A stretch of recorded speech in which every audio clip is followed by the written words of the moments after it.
Biso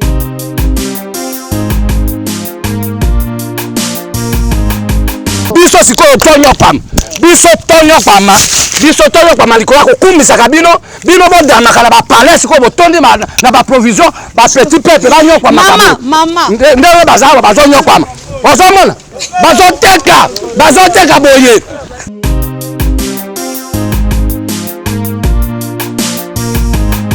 Muyembe bandeko muyembe. Muyembe. Mama azali motivo to sambela to tika ye na maboko ya Nzambe.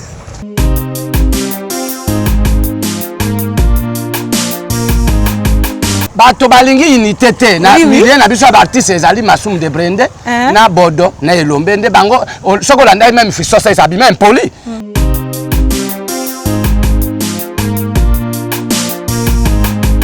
Maman Denise ayaki na Lemba parce que alandaki ba comédien ya NTPC ya papa Masumu babane koloba Maman Denise ngana lobi Maman Denise akotika lelo abana okabambongo lelo soki Maman Olive azokamba parce que Maman Olive déjà salonaki asali 18 ans.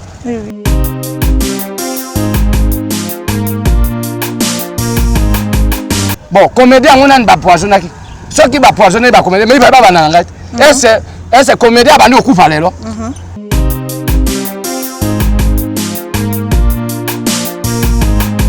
Bon, vous pouvez parler moi de Masumu Mbaloso parce que Mbaloso c'est mon maître. Je suis reconnaissant de lui. D'abord, je profite de cette occasion de saluer Kounma de Red Angleterre.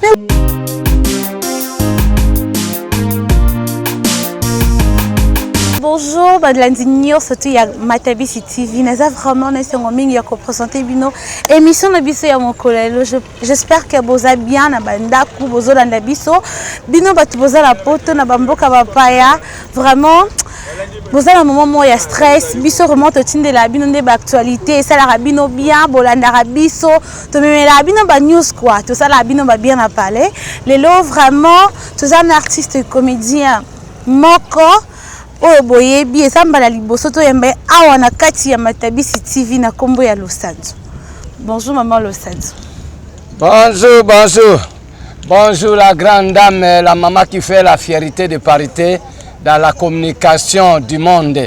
Donc otobengi Matabisi télévision. Bana ya Kinshasa, bana ya Congo RDC, bana ya poto ba diaspora na ebi ke tozana ba quarantaine ba bazali affecté na Covid-19, pandémie, coronavirus. Vous voyez que maman nous sommes votre humble serviteur, la première dame du monde, la plus belle de l'Afrique centrale. Na seperi nengo yambinga maman. Toujours il faut garder distance, hein? Distance à 1 mètre toujours. Merci. C'est votre humble serviteur maman nous sommes. Tout ce qu'on a ma côté maman. Avant toute bande émission. Maman Losanzo vraiment respecté, n'a pas cache ni n'a pas désinfectant. Merci beaucoup. Téléphone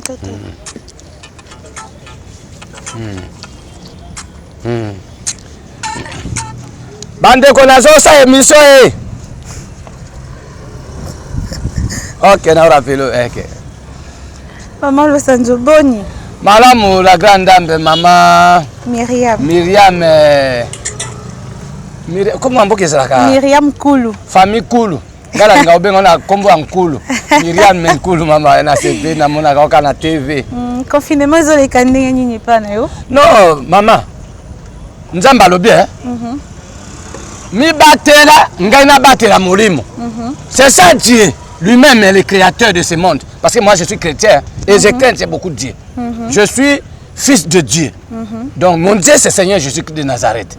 Notre libérateur, notre sauveur, notre créateur, celui qui est tout de moi. Et son serviteur, il s'appelle apôtre Elopo Mutombokalm. C'est mon père spirituel. Donc il m'avait informé par la communication de la OMS, Organisation mondiale de la santé, à travers le discours du chef de l'État. Son Excellence Félix Antoine Tshisekedi Tshilombo, le président de l'alternance de notre pays depuis 60 jusqu'à nos jours. Donc, il nous a parlé de cette pandémie. Oui. Covid-19. Mais c'est une maladie diabolique. Bon, comme nous sommes chrétiens, aux hommes la maladie diabolique. C'est diabolique. Et oyebi ke nzambe alobaki chaque chose a son temps. Tango eza tango na Yesu. Et sengeli faut pe bato ba profiter na occasion yo ya pandémie ba bongola mitema. Parce que Jésus dit que il revient bientôt. Oui, oui. Il est vraiment à la porte.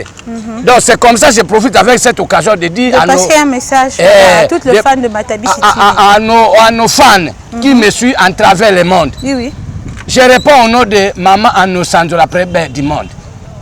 Je parle pour les Américains, pour les Européens, les Asiatiques, les Océaniens, les Africains, nous les Congolais en particulier. L'état est grave. Oui, oui. Ça veut dire qu'ici au Congo, nous avons la maladie ici dans notre maison. C'est comme ça, notre chef de l'État a tikalaki indifférent pour sensibiliser le peuple congolais. Vraiment. Pour que le coronavirus, ezalaki na Chine, elongwe na Chine, ekei na Italie, elongwe na Italie, ekei na France, elongwe na France, ekei na États-Unis. Et les pays organisés, les pays, je dis bien, les pays émergents, commencent maintenant à sentir la pandémie. Maintenant, nous les Congolais, qui jouent avec la politique de notre pays, qui jouent avec la vie des Congolais, il faut que les Congolais prennent cet message sérieux. Moi, en tant que leader d'opinion, en tant qu'artiste et comédien, éducateur de la masse, en tant que leader d'opinion, j'ai suivi aussi notre maman de la nation congolaise, distinguée première dame de la République démocratique du Congo, l'épouse du chef de l'État, la première conseillère du chef de l'État, Maman Denise Nyankero Kisekedi, initiatrice et présidente de la fondation Denise Nyankero Kisekedi que j'ai salué l'an passant. Sans oublier aussi, j'étais aussi la félicitation à notre ex-première dame, Maman Olivier Mekabila. Par rapport aussi à sa passion du Congo, elle a aussi montré qu'elle est aussi congolaise. Elle a soutenu aussi le gouvernement. Malgré le soutien, apparemment, que maman Olive vraiment ne soutien wana batwazo boyango balobi eso apesika bilo connaître côté na bino ba comédien ba poison ba maman Olive so soutenir bino bozo aka baliwa so apesi bino mbongo intel akufi. Maman Motunano est pertinente, mais je dois répondre parce que vous êtes là pour moi et je suis là pour répondre. Les Congolais, il faut les Congolais savoir. Est-ce que, quand on commence à parler de comédie aujourd'hui, derrière, qui a soutenu le président sortant, sénateur en vie Joseph Kabila Kabang, on a bien Tata démocratie, le pouls de Maman Olive. Donc, quand vous parlez de comédie, d'abord parlez d'Anno-Sandro. Parce que c'est moi qui ai accompagné Kabila pendant. Parce que je n'ai pas commencé par le président sortant, mais j'ai commencé par Jean-Pierre Bemba Gombo. Sénateur Jean-Pierre Bemba Gombo. Le pour de Maman Lila Nebemba, na MSC na transport, bon, na MSC. Bon, et c'est quand MSC est toujours pouvoir. Mbalamoko, na tiki, Manamboka Jean-Pierre Bemba Gombo, na qui a soutenu le président, c'est Joseph Kabila Kabang en 2006. Et 2006, 2011, il y a eu des pèses, docteur Tchene Tsikedi Wamulumba, héros national. Tata ya Mukonza Mboko to benga pe tata démocratie parce que yenda bundel pe démocratie na Mboko. Pour les autres comme en alternance, to comme en état de droit. C'est docteur Tchene Tsikedi Wamulumba. Mobile ya maman Marthe Kisekedi na pesi bangombo. Que son âme repose en paix. Vous savez que Maman Anno-Sandro, c'est moi qui ai mobilisé tous ces comédiens-là pour soutenir Kabila 2011. Bon, comédiens, on a un poisonné. Ceux qui va poisonner, va comédien, mais il va pas bananga. Est-ce que comédien va nous couper les lois? Est-ce que le mondial, maman, il va poisonner bango? Donc, si je comprends bien, d'abord c'est la bassesse d'abord, c'est manque d'amour au pays. Parce que les Congolais, nous n'avons pas cette écriture de respecter des autorités. La Bible nous conduise de respecter des autorités, de soutenir. Mais même moi je prie pour nos autorités. Non, la balance soutenue, mon amboka Jean-Pierre Bemba na kaza Congo za Bangala. Et quand j'ai compris que Congo za Bangala, kakate za Katangé, Kasayen, et za Congo. Mais c'est comme ça que j'ai compris quelque chose. Bateau, nous sommes balobaka na Maman Olive Mabe, bateau wana ba binemi à Congo. Mais c'est ça, parce que Maman Olive a zal moto. Nzamba lobby les hommes, constitution lobby les hommes passent, reste. Ça dit Maman Olive peut à sa première dame à Congo. Tozali na Maman Hortense Ngoma, l'épouse du président Kasavubu. Bakuva. Tozali na Maman Antoinette Mobutu.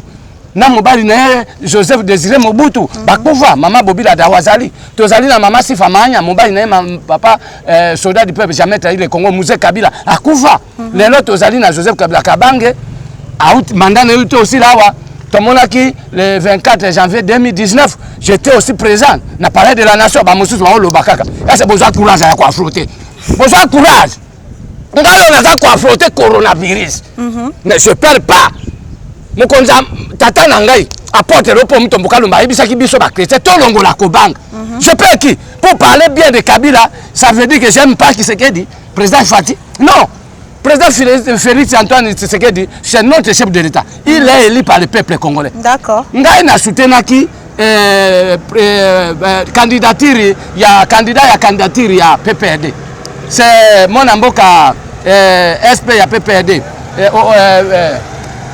Comme au climat, Emmanuel Ramazan Sadat. Mais Emmanuel Ramazan a zuité. Et c'est il faut soutenir Emmanuel Ramazan. Jamais. N'a qu'à soutenir le président élu. C'est ça le pays. Un vrai patriote doit suivre la politique de son pays. Il ne faut pas suivre des politiciens.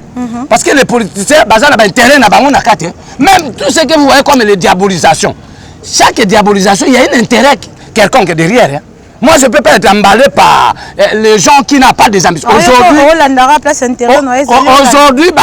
Rwanda, Bangowana, moi, ça qui a l'os, mais Tabiso na Congo, qui a rendu cette pauvreté mentale. Ce sont des politiciens congolais qui n'ont pas des ambitions pour conquérir le monde. Moi, je parle ici, je n'ai pas de complexe aux gens, parce que personne ne me paye.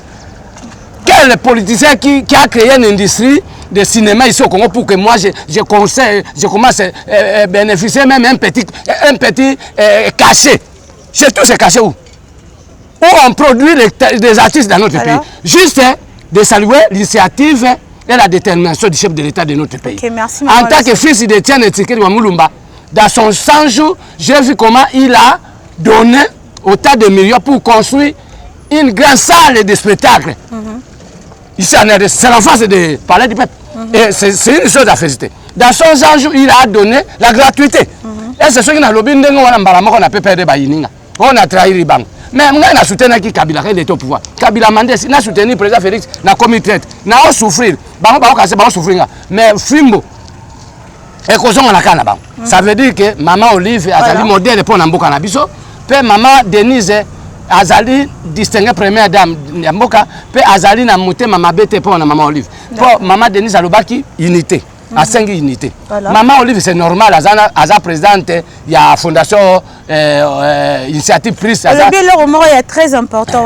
Maman, moi, si à mon conduit maman Denise a 5 unités, est-ce que yo na bato za na bon pe na bomoko na monte no ya théâtre na ba ninga no ba collègue no loka bambali osombo bozara vraiment na bomoko maman yango na ngaka o ya mahana émission na hôtel poser la question moko net question na sans réponse mais comment vous pouvez dire réponse nenyo moko lobi que moi ça mukonza mboka sengi to za na unité na tuni yo na kana yo est-ce que yo na parce que tout monde na bini bozara mi balé za yo na maman mbalo sombo est-ce que unité ça la na kati bon vous pouvez parler moi de Massoum Kembalo sombo parce que Mbalo sombo c'est mon maître. Je suis reconnaissant de lui. D'abord, je profite de cette occasion de saluer Kounma de Red Angleterre. Mais oui, bon, par rapport à l'unité que vous parlez. Mais c'est moi le coordonnateur général de la Pakosiko. Pakosiko, c'est une plateforme de comédiens cinéastes congolais que j'ai mobilisé tous les artistes et comédiens pour défendre notre théâtre. Parce que tout le monde qui est ivoirien, tout le monde qui est tanzanien, tout le monde qui est américain, asiatique, nous avons même des interprètes congolais, qui ont interprété théâtre étranger. Il y a des risques ici. C'est comme ça qu'on a éveillé conscience, les comédiens pour ne soutenir Moukonzambo, Joseph Kabila Kabang. J'ai répété encore le même discours, d'amener encore les comédiens à soutenir Tata Mokonzi, Yambo Kanabiso, Félix Antoine Chilombo, le pou de distinguer première dame Maman Denise Yankero. Oyebi na landa ki mokolo aliwe ya Maman Mindondo. Maman Denise ayaki na Lemba parce que alanda ki ba comédien il y a NTPC, il y a Papa Masumu babane koloba. Maman Denise et Maman Denise ngana lobi Maman Denise akotika lelo abana okabambo lelo. Ce que Maman Olive azokamba parce que Maman Olive de ça salonaki. A sali 18 ans. Il faut tout la vérité, pour que les complexe la polémique inutile. Moi, j'ai toujours l'habitude de dire les gens la vérité. Maman Olive a fait ça makam. Et Maman Denise a côté. Car elle a côté, maman Olive a banné ça. Non, études de milliers, études de milliers. Ça veut dire que bateau moi désordre, ya kokabola biso ba artiste ezali Masum de Brende na Papa Elombe na Bodo nde bango nde batie des zones à théâtre ya omoni que parce que zonga non na place wana bato bakaboli eza banani bato balingi unité te na milieu na biso ba artiste ezali Masum de Brende na Bodo na Elombe nde bango sokolanda même fiso ça ça même poli esika bisika Bodo que ozali dignité pose à la président ba comédien Mbalamo babengi c'est impoli. Bon, ngai pe na ebisi papa Masum na lobi toza na tango MPRT. Constitution mboka zo obliger congolais ça za moi mayele ne ako créer moi cyber na ye. Bon, ndenge ni yolo ba c'est toi qui es notre chef. Tu adhéreras qu'à moi je vais adhérer dans cette initiative de Masum Ka. Est-ce qu'il a mon affiche d'adhésion? Ça veut dire ce n'est pas dit comme il a commencé, c'est lui qui va terminer. Ça dit chacun son temps. Donc le panel c'est qu'il rencontre, on ne sait jamais. Ça dit que Masum il a commencé une cyber dénommée ANTPC, Association nationale de théâtre populaire seulement congolais. Mais par rapport à Tambola, tout le monde qui va comédien, va bénéficier de va bénéficier ni société, va bénéficier ni production, va bénéficier parce que vous connaissez bien dans notre pays, il n'y a pas des hommes capables qui ont la passion de la culture. Et les Français ont dit bien qu'un pays sans la culture, c'est un pays mort. Comme vous êtes en train de voir comment, tous en affinement, mais les gens morts à cause de la manger. Et félicitations. Par rapport à la bâton, on a demandé quoi Ouidal, sénateur Guy Luando, na moi c'est maman Déborah Batelem, basé que soutenir le ministère de la santé. Hein? Na presse docteur Teni, na presse mbote na ba détermination na docteur na biso o yazo kamba makambo ya santé. Actuel pour la lutter contre la maladie. Docteur wana kombo Muyembe bande ko Muyembe. Maman le to sambela. Toti kaye na maboko ya Nzambe. Mama tia koseka. Dieu système. Maman vraiment vraiment le vraiment tozo solo. Omaninga bana poto. Donc tozana en face à situation moko, ça veut dire que makambo il faut to ya permettre na caméra. To poussa na permettre na caméra. Ya ka to poussa na permettre na caméra. Et koki te maman le santozo komanda. Malembo yoko ya zongo komanda. D'abord nazo profiter na occasion pour na saluer et que quoi foire. Na saluer et que quoi ya foire. Malembe maman le santozo. Félicitations. Parce que quand il a écouté le message du chef de l'État, Mbalamok a bêti Mbonda. Et tous les peuples quinois vont sentir que le message est ça. Pourquoi tu as la classification en Mbondo? Mbondo, Mokonzambo, quand tu as utilisé Mbondo.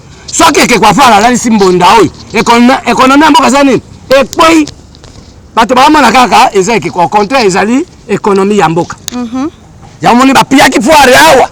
Nanonande, va piller foire.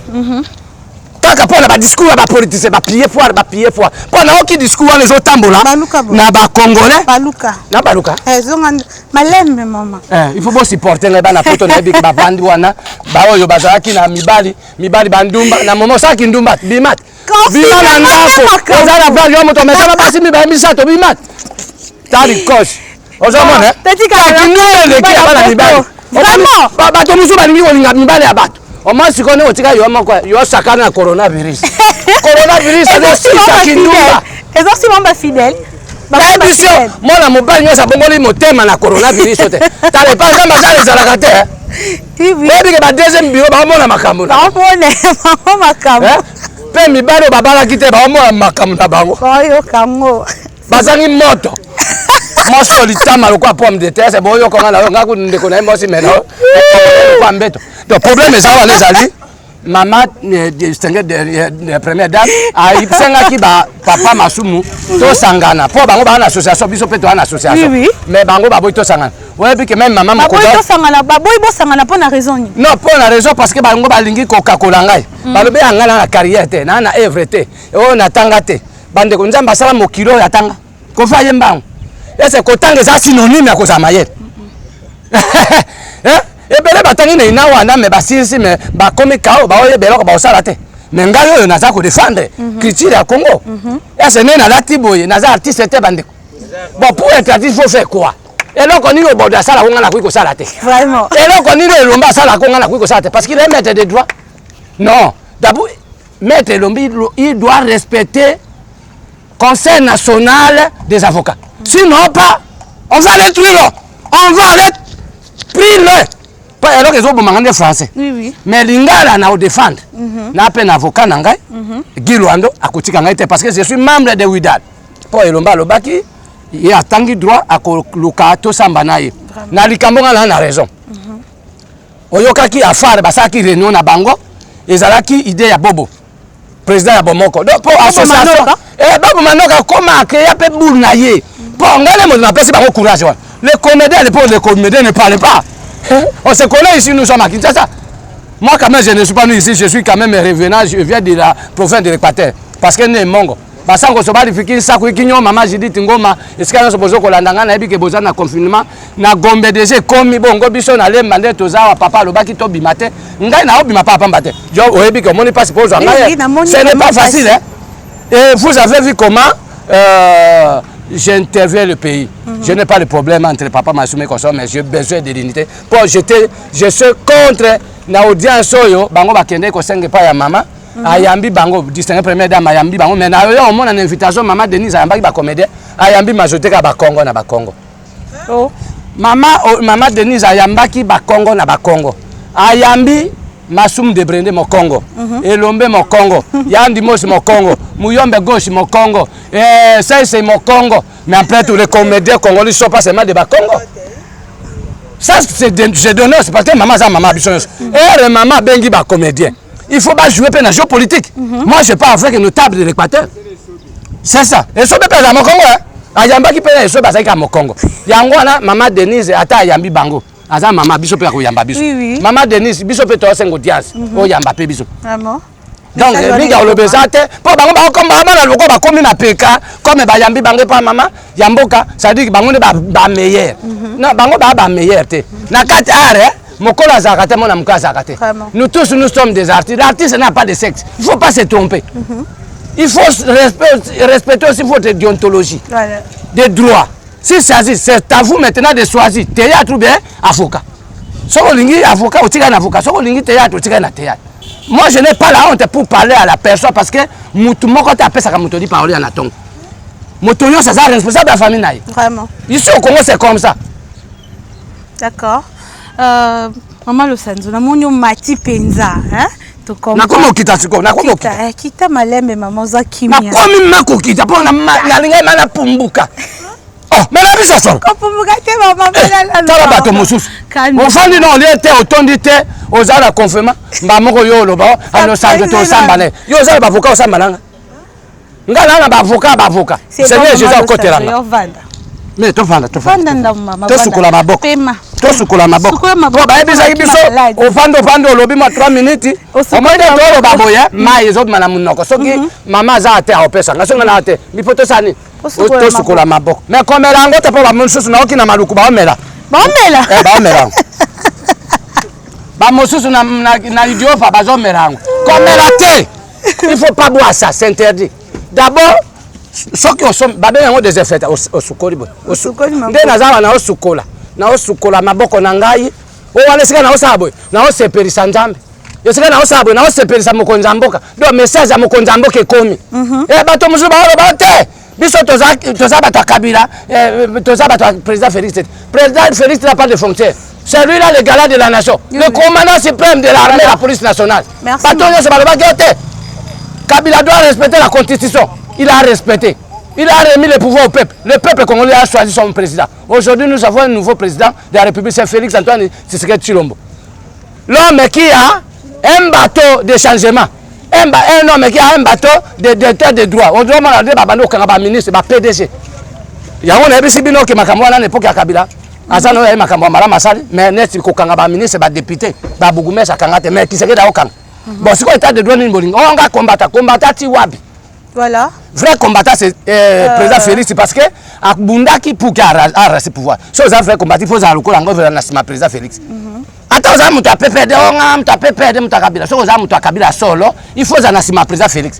Parce que là moko na lobaki, je soutiens président Fati, j'aime Kabila. J'aime Kabila, je soutiens Fati. Bon lele komi ba kokazam. Théâtre na bino wala bino bo dame bien. Na ba parler bo payer ba loso, boza na ba chambre froide, boza na ba ferme, boza na ngombe biba. Biso sikoyo tonyo pam.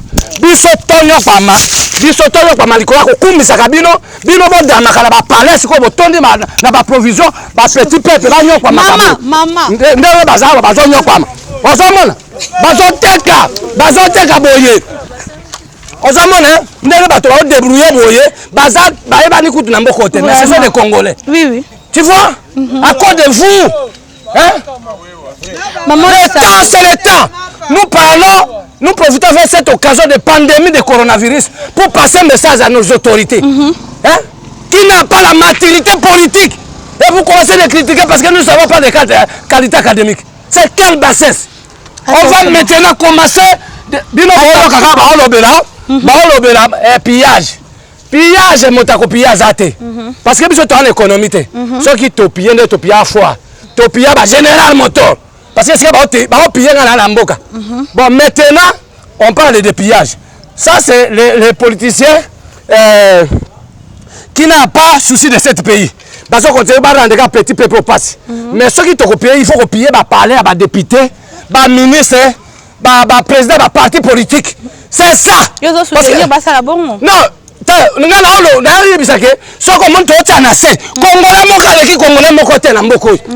Congolais mon côté, selon la constitution. Aucun Congolais qui est super par rapport à d'autres Congolais. Qu'est-ce que ça soit votre doctorat? Hein? Avec 60 ans, où est-il des qualités académiques des Congolais? Rien que des polémiques inutiles, rien que des abolitions, des assassinats. Voilà. C'est de nous, c'est ça. Toi, c'est trop. Toi, c'est trop. Si on pas, je peux monter, n'a qu'à monter. Maman,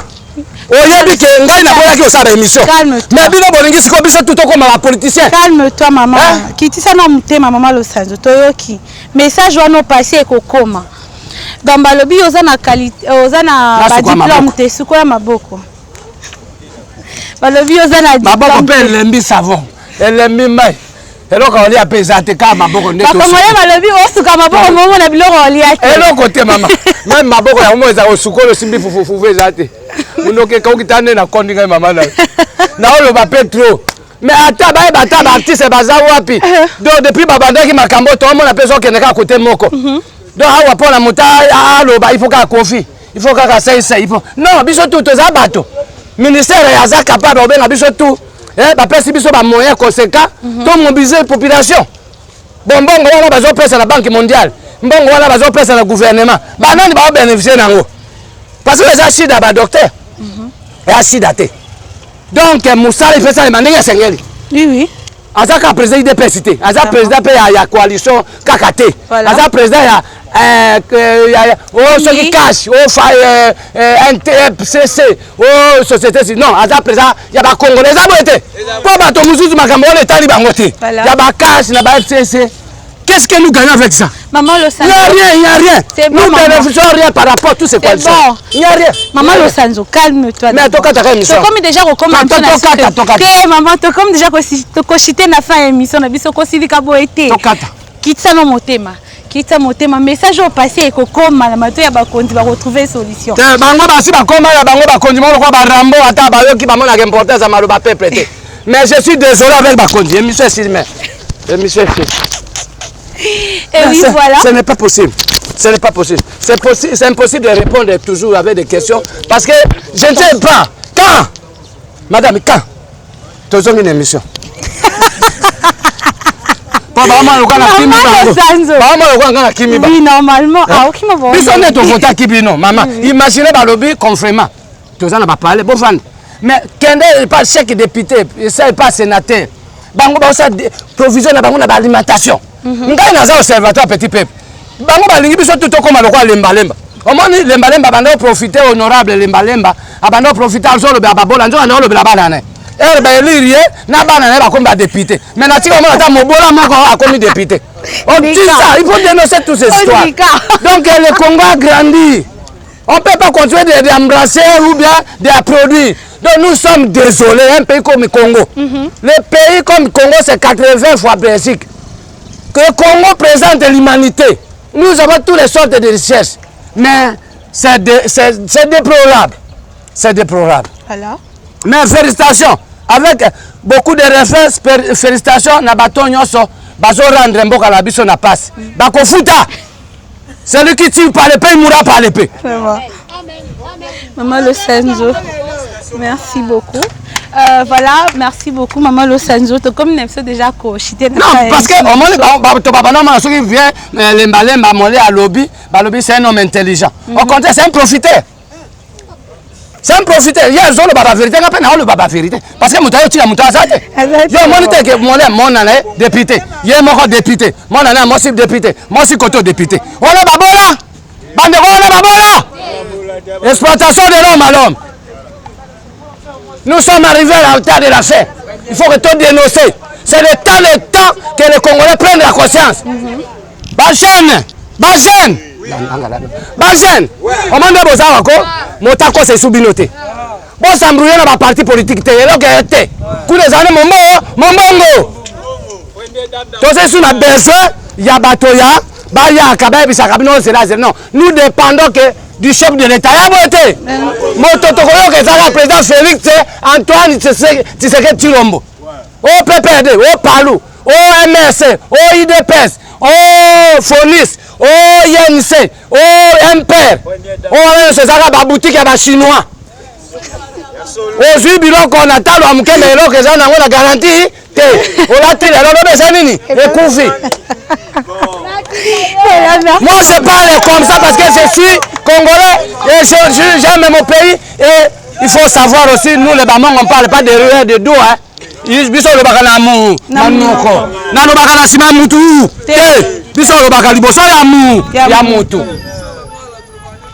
ndenge kona ngaboke tu premier lo bakakuna na poto ngai na lo bakabongo te po ya lo bakana kada ofinga bakonzi mais kofinga mokonzi ezali hors bible eza condamnable eza bote so ofinga mokonzi eza modi mais ngai na défendaka nde bakonzi mais bakonzi wa bon ba c'est la peuple voilà. Yoza mutu ministre ozotonga 40 ndako. Ese nzamba amona ote. Oza moyi. Député. O changer ba parti au monde qui a ba parti au pouvoir ici o changer koto. Bon, au komi na bandako 61 député. Ozali nini? Ozali na motema ya moto te. Toboy politique wana. Intérêt général. Maman Losanzo, merci beaucoup. Tu sais pas nous répondre.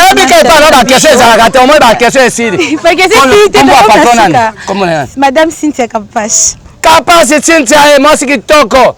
Maman chocolat. Oui, bien na mona kaobe na mona elongi na lokwa maman Denise Nyakero Kisekedi. Maman abana RDC. Maman bokate misote. Bole kisango. Bo panzango pe na ba groupe. Parce que tout le monde que trop c'est trop.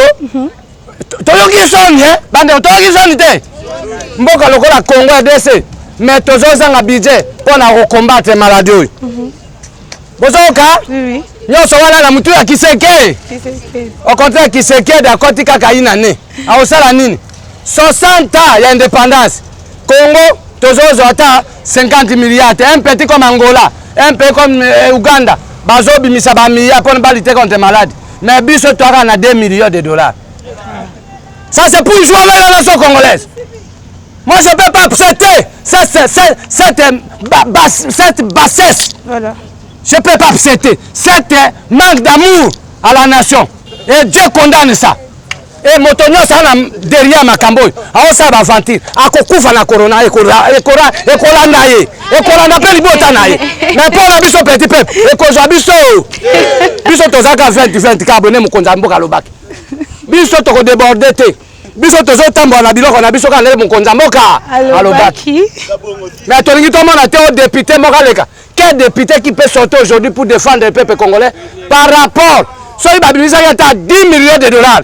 Bakei na mapa bota à combien par mois? Oh 1 million, OK, tu peux 1 million 500 000 dollars. L'osso, combien? Bokitisi. Maman la mukana tonga ke kosomba 5 alors c'est 35 000. Akuta 5 alors c'est combien na 15 000. Alors, bosa wala kapona kabola. Inane mobimba boso yoka na kapo kabola gâteau ba ministre a demandé nini. Même les mandataires, mais cause la population, boso bosa la ngote. Mais na 4 émissions. Et voilà, j'étais avec Maman Losanzo, très fâchée, je vous dis. Abi vraiment pas trouvé solution pour la Makambou.